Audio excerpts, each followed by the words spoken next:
Hello dear students of class 9. So our today's topic is properties of irrational number. Here I have already prepared the notes और इसमें ज़्यादा कुछ calculations है नहीं, तो हम लोग नोट से पढ़ेंगे और जहाँ जहाँ एग्जाम्पल्स की नीड होगी I will write on the board and then I will try to make you understand. In the first kind of properties, we will be dealing with one rational number and the other will be irrational number. Here you can see that the first property is sum of an irrational and a rational is always irrational. Example, root 2 plus 1 is irrational. See, root 2 you already know that it is an irrational number and 1 is rational number. So when you add this root 2 plus 1, then result ऐसा ही रह जाएगा. इसके आगे कुछ और further step नहीं है और ये इरेशनल नंबर होता है. ये बाय प्रॉपर्टी आपको जान के रखना है. Similarly I have other examples. 2 is a rational number, root 5 is an irrational number and जब हमने इन दोनों को ऐड कर दिया, सम निकाला, तो 2 प्लस रूट 5 ये पूरा एक इरेशनल नंबर है.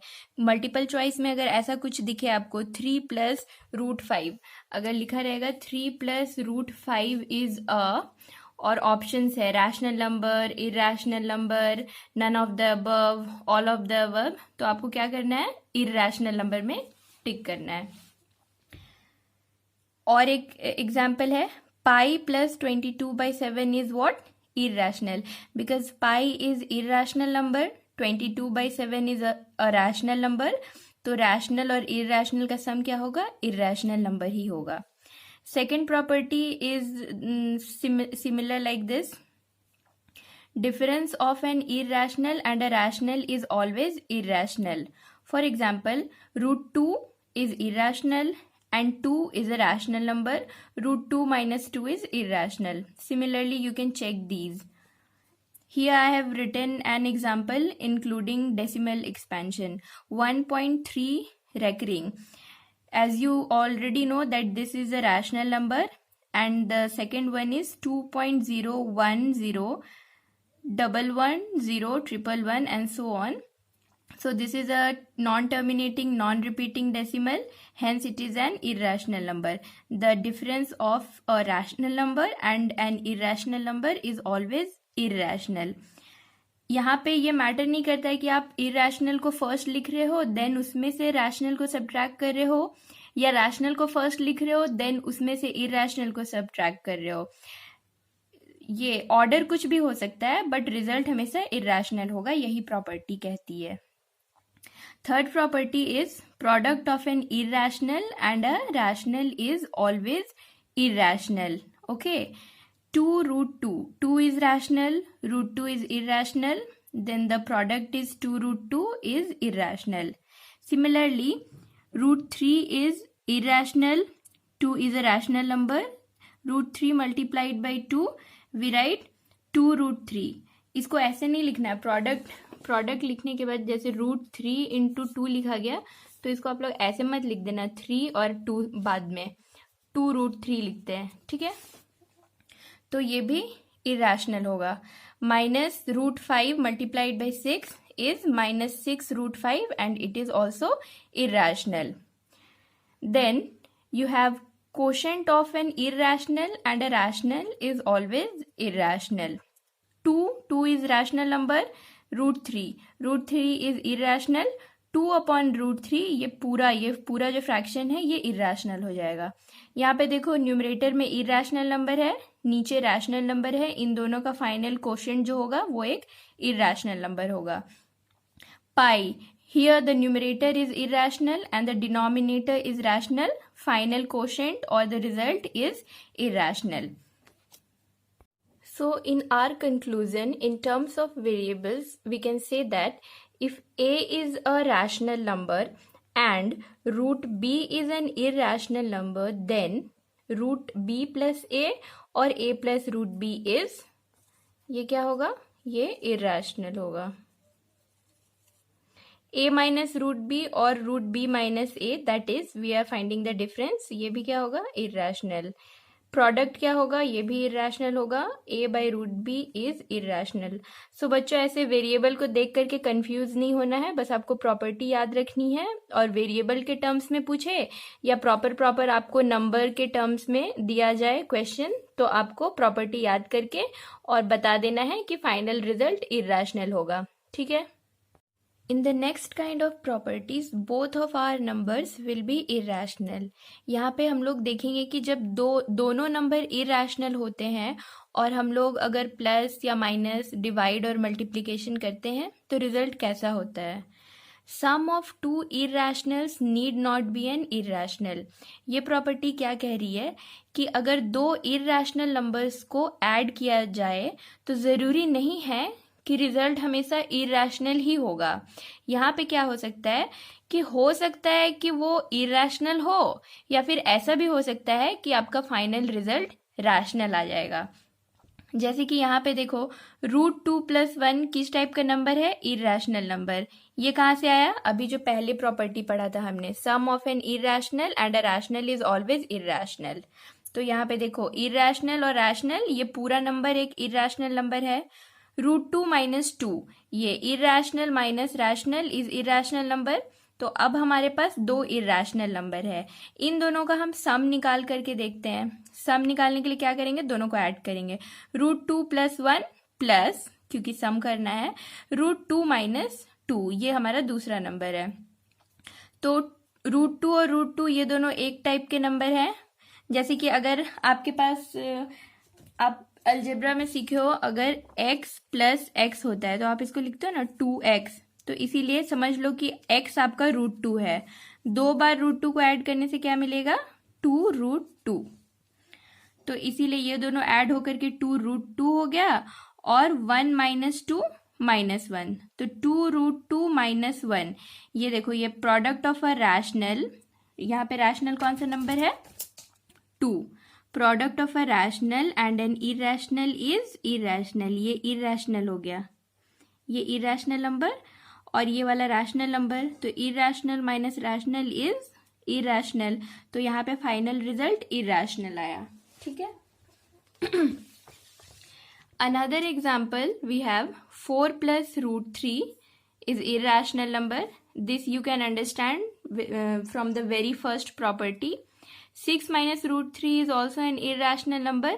In this case, when we find the sum, we see that 4 + √3 + 6 - √3. यहाँ √3 and √3 कैंसिल हो जा रही हैं और फाइनल रिजल्ट सिर्फ 10 रह रहा है, and 10 is a rational number.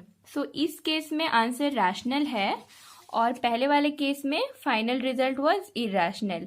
इसीलिए हम इस प्रॉपर्टी में कहते हैं कि sum of two irrationals need not be an irrational. Sum of an irrational with another irrational can be either irrational और रैशनल। सो अगर ट्रू फॉल्स में आएगा बच्चों की sum of two irrationals is always irrational, तो उसका answer क्या करना है, आपको लिखना है फॉल्स।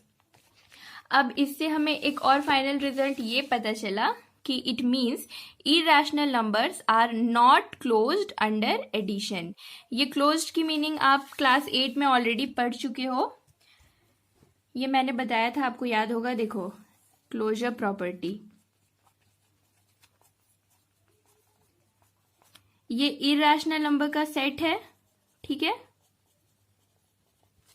और ये रैशनल नंबर का सेट है।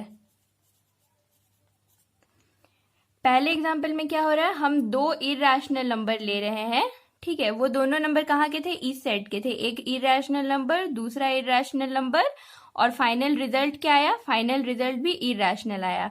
इसका मतलब इस सेट के अंदर से ही दो नंबर्स हमने लिए और फाइनल आंसर भी इस सेट के अंदर ही रह गया, वो इस सेट से बाहर निकल के नहीं गया है, ठीक है। बट हमारा सेकेंड एग्जाम्पल में दो नंबर हमने कहाँ से लिया, इरेशनल नंबर्स के सेट से, और फाइनल आंसर रैशनल आया। हमारा दो नंबर इरेशनल नंबर के सेट था, लेकिन फाइनल आंसर इस सेट के अंदर नहीं रहा, वो अब बाहर निकल के यहाँ चले गया। तो इसीलिए एक कंट्राडिक्टरी एग्जाम्पल हम लोग को अगर मिल गया तो वहां से हम लोग कह सकते हैं कि ये क्लोज्ड नहीं है, सारा एग्जाम्पल अगर हम लोग बार बार दो इरेशनल नंबर लेते और दोनों का सम हमेशा इस सेट के अंदर ही रह जाता, then we could have said that irrational numbers are closed under addition, but ऐसा तो हो नहीं रहा है, इसीलिए हमारा कंक्लूजन क्या होगा ये कि irrational numbers are not closed under addition. I hope this is clear. The next property says difference of two irrational numbers need not be an irrational. ये भी पहले वाले सम वाले प्रॉपर्टी के जैसे ही है. इसमें भी यहाँ पे एग्जाम्पल में देखो 5 + √2, ये एक रैशनल, ये एक इरेशनल. यहाँ पे जो हम लोगों ने पढ़ा था, sum of an irrational and a rational is always irrational. तो उसी को यूज करके हमने एक इरेशनल नंबर लिया है. Then another irrational number is 3 + √2. इन दोनों का डिफरेंस हम लोग फाइंड करेंगे. 5 + √2 माइनस 3 + √2. यहाँ पे ब्रैकेट है इसीलिए ये -3 एंड ये minus plus minus -√2. +√2 and -√2 cancel हो गया एंड फाइनल रिजल्ट क्या आया 5 - 3. तो ये फाइनल रिजल्ट 2. यहाँ पे आपको क्या मिला रैशनल नंबर. या फिर आप ये 3 + √2 को पहले लिख सकते थे एंड देन उसमें से आपको 5 + √2 सब्ट्रैक्ट करना होता. तभी भी अगर आप ऐसे फाइंड करके देखोगे तो आंसर आपका -2 आएगा, which is again a rational number. Okay, so in this example we are getting irrational minus irrational a rational number. But again, if we check 2 + √2 irrational number, the other property says that product of two irrationals need not be an irrational. ये भी same है बच्चों, subtraction और addition के type. यहाँ पे देखो एक इरेशनल नंबर √2, उसे किससे मल्टीप्लाई किए √3 से. ठीक है, तो √2 × √3, ये दोनों रूट कॉमन ले लेंगे क्योंकि ये आपने पढ़ा होगा पहले भी क्लास 8 में जो हम लोगों ने एक्सपोनेंट्स एंड पावर्स का प्रॉपर्टी पढ़ा था, वहाँ पे a⁴b मल्टीप्लाइड बाई c⁴b, ये क्या होता है a और c को मल्टीप्लाई कर देंगे, इन दोनों का पावर b. तो यहाँ √2 × √3 जब कर रहे हैं, ये आप लोगों को पता है √2 is nothing but 2⁻½ multiplied by 3⁻½ power same है, तो क्या करेंगे ये बेस को मल्टीप्लाई कर देंगे और पावर यहाँ ऐसे ही लिख देंगे. तो वही सेम चीज, ये √2 की जगह यहाँ पे 2 और 3 मल्टीप्लाई हो जा रहा है और ऐसा रूट लिखा हुआ है. √2 multiplied by √3 is nothing but √6. और ये 6 एक परफेक्ट स्क्वायर नंबर नहीं है, इसीलिए इसका रूट क्या होगा square root an irrational number. अब सेकेंड एग्जाम्पल में क्या है √2, ये एक इरेशनल नंबर है. √2 को √2 से ही मल्टीप्लाई करेंगे, मतलब 2 बार इरेशनल नंबर को मल्टीप्लाई कर रहे हैं, तो आपको क्या मिल रहा है. यहाँ पे भी वैसे ही रूट कॉमन ले लेंगे, 2 को 2 से मल्टीप्लाई कर देंगे, 2 का स्क्वायर हो गया. यहाँ पे स्क्वायर रूट है और अंदर में स्क्वायर है, तो ये स्क्वायर हट जाएगा, है ना. और फाइनल आंसर आपको मिलेगा 2, which is a rational number. In this example you are getting an irrational number and in this example you are getting a rational number. So again the conclusion is that irrational numbers are not closed under multiplication, and the property was product of two irrationals need not be an irrational. अब ये property देख लो बच्चों फटाफट. Quotient of 2 irrational need not be an irrational. ये भी वैसे ही है सारा, सब्ट्रैक्शन एडिशन और मल्टीप्लिकेशन जो अभी हम लोग ने पहले पढ़ा उसी के जैसे है. बस ध्यान क्या रखना है, जब 2 इरेशनल नंबर्स के बीच में कुछ ऑपरेशन हो रहा है तो आपको याद रखना है कि या तो रैशनल होगा वो या इरेशनल होगा. ठीक है, यहाँ पे एग्जाम्पल में क्या है 2√3 is an irrational number, √3 is an irrational number. जब हमने क्वोशंट फाइंड किया तो क्या हुआ, √3 और √3 कैंसिल हो गया और आपको मिला 2 एक रैशनल नंबर है. इस एग्जाम्पल में 5√6 is an irrational number, √2 is an irrational number. Quotient हमने निकाला 5√6 अपॉन √2. √6 को हम √3 मल्टीप्लाइड बाई √2 लिख सकते हैं और यहाँ पे नीचे में √2 है, √2 कॉमन है इसलिए कैंसिल हो जाएगा। फाइनल आंसर क्या होगा 5√3 जो कि एक इरेशनल नंबर है। तो सिमिलरली यहाँ पे भी we will say irrational numbers are not closed under division. Properties of irrational numbers, इस टॉपिक से बच्चों इन टाइप्स की क्वेश्चंस आ सकती हैं, like true false, MCQ type question. True false तो आप कर लोगे, जो भी प्रॉपर्टीज मैंने पढ़ाया है आपको अभी उसको आप याद रखना और उसी के बेसिस पे ट्रू फॉल्स पूछा जाएगा, या MCQ टाइप क्वेश्चंस तो आप उसको कर सकते हो इजीली। देन सिंप्लीफिकेशन टाइप की क्वेश्चंस आ सकती हैं, ये अभी मैं आपको 2-3 एग्जांपल्स बताऊंगी। और या फिर ऐसे क्वेश्चंस होंगे कि identify which of the following are rationals and which are irrational. जैसे कि ये 3 एग्जांपल्स दिया हुआ है, ऐसा लिखा रहेगा और क्वेश्चन रहेगा कि इरेशनल कौन से हैं और रैशनल कौन से हैं बताओ। तो आप ये प्रॉपर्टी याद करके, जैसे कि यहाँ पे एक रैशनल है, ये एक इरेशनल है, इन दोनों का सम क्या होना चाहिए, इरेशनल होना चाहिए। तो यहाँ पे बस आपको प्रॉपर्टी याद रखनी है और बस लिख देना है कि ये एक इरेशनल नंबर है। और अगर गिव रीजंस लिखा हुआ है तो आप वहां पे वही प्रॉपर्टी को मेंशन कर दोगे, ठीक है। अभी हम लोग देखेंगे कुछ कुछ टाइप्स ऑफ सिंप्लीफिकेशन। अगर ये सेकेंड एग्जाम्पल में बताना है तो यहाँ पे क्या करेंगे, थोड़ा बहुत इसको मल्टीप्लाई करके देख लेंगे पहले। 2√3 मतलब यहाँ पे भी मल्टीप्लाई है, 2 मल्टीप्लाइड बाई √3 मल्टीप्लाइड बाई √3। ये √3 और √3 मल्टीप्लाई हो जाएंगी तो क्या हो जाएगा √3 का स्क्वायर।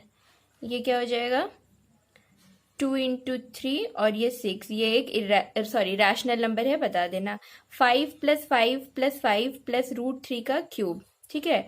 तो ये क्या होगा 5 + 5 15 प्लस √3 क्यूब, मतलब √3 × √3 × √3। 2 times √3 is nothing but 3 multiplied by √3। ये हो गया 15 प्लस 3√3। इसके फर्दर और आंसर नहीं लिख सकते हैं, ये इरेशनल नंबर है, ठीक है। और second question is simplify 3 - √3 whole square. इसको सॉल्व करने के लिए बच्चों हम आइडेंटिटी यूज करेंगे a - b होल स्क्वायर। ये आप लोगों को अच्छे से याद होगा ही, a² - 2ab + b², ये होता है, ठीक है। हमारा a क्या है यहाँ पे 3 और b क्या है √3। तो हम a² लिखेंगे 3² -2, a क्या है 3a, उसके बाद b को मल्टीप्लाई करना है, b क्या है √3 -√3 नहीं √3, ठीक है, plus √3² is equal to 9 - 6√3 plus √3² is 3, 9 and 3 is 12 - 6√3, ये आंसर हो गया। Our next question is simplify 2/√3 √7 - 1/2 √2 and this and this and this। So इसको आप कैसे करोगे बच्चों, सिंपली इसमें ऐड करना है, ठीक है। और यहाँ पे देखो 2/√3 √7 - 1/2 √2 प्लस 6√11। ये ब्रैकेट को ओपन कर लो, क्योंकि यहाँ पे प्लस है तो उतना कुछ झंझट है नहीं, डायरेक्ट वही लिख देना है जो भी ब्रैकेट के अंदर है, प्लस 3/2 √2 माइनस √11। अब आगे कैसे करेंगे, आगे करने के लिए देखो आपको याद होगा वो क्लास 8 का algebra chapter 2a + b + 3a + 5b + c ऐसा रहता था। तो आप क्या करते थे, सेम टाइप के टर्म्स को, लाइक टर्म्स को आप ऐड करते थे ना। यहाँ देखो c और ये वाला, ये दोनों लाइक टर्म्स है, 2c + c 3c, 2a और इसका लाइक टर्म कौन सा होगा 3a, 2a + 3a 5a plus b + 5b, ये दोनों लाइक टर्म है, तो ये दोनों को ऐड करके हम लिख देते थे 6b, ये हमारा आंसर हो जाता था, ठीक है। तो वैसे ही हम लोग यहाँ पे अपना सिंप्लीफिकेशन में क्या करने वाले हैं, यहाँ पे हम लाइक टर्म्स ढूंढेंगे। हम अपना लाइक टर्म्स किस बेसिस पे डिफाइन करेंगे, रूट वाले नंबर्स के बेसिस पे बच्चों। यहाँ पे देखो √7 है, √7 कहीं और दिख रहा है क्या, हाँ ये वाला है ना। तो इन दोनों का एडिशन हम साथ में करेंगे। 2/3 प्लस 1/3 √7। ठीक है, इन दोनों को साथ में लिख लिया। -1/2 √2 प्लस √2 वाला नंबर और कौन सा है, ये है ना, 3/2 √2। और अब क्या बच गया, √11 वाला, 6 √11 माइनस √11। इसके बाद क्या करना है बच्चों, √7 कॉमन लेंगे, यहाँ ब्रैकेट के अंदर 2/3 प्लस 1/3, यहाँ प्लस √2 कॉमन लेंगे, तो यहाँ ब्रैकेट के अंदर क्या लिखेंगे, -12 प्लस 3/2 प्लस 6 √11 माइनस √11, ये कितना बचेगा, 5 √11। ठीक है, 6x में से एक x जाता है तो कितना बचता है, 5x। Similarly 6 √11 minus √11 will be 5 √11. Then you get √7. 2/3 plus 1/3 is 3/3 plus √2. 3/2 minus half is 2/2 plus 5 √11. And then finally you get √7 because it will get cancelled and you will be left with only 1. You don't need to write 1 explicitly. And here you will be left with √2 plus 5 √11. So this is the final simplified answer. The assignments will be uploaded on Google Classroom and the class notes will be given to you on your WhatsApp group. Thank you.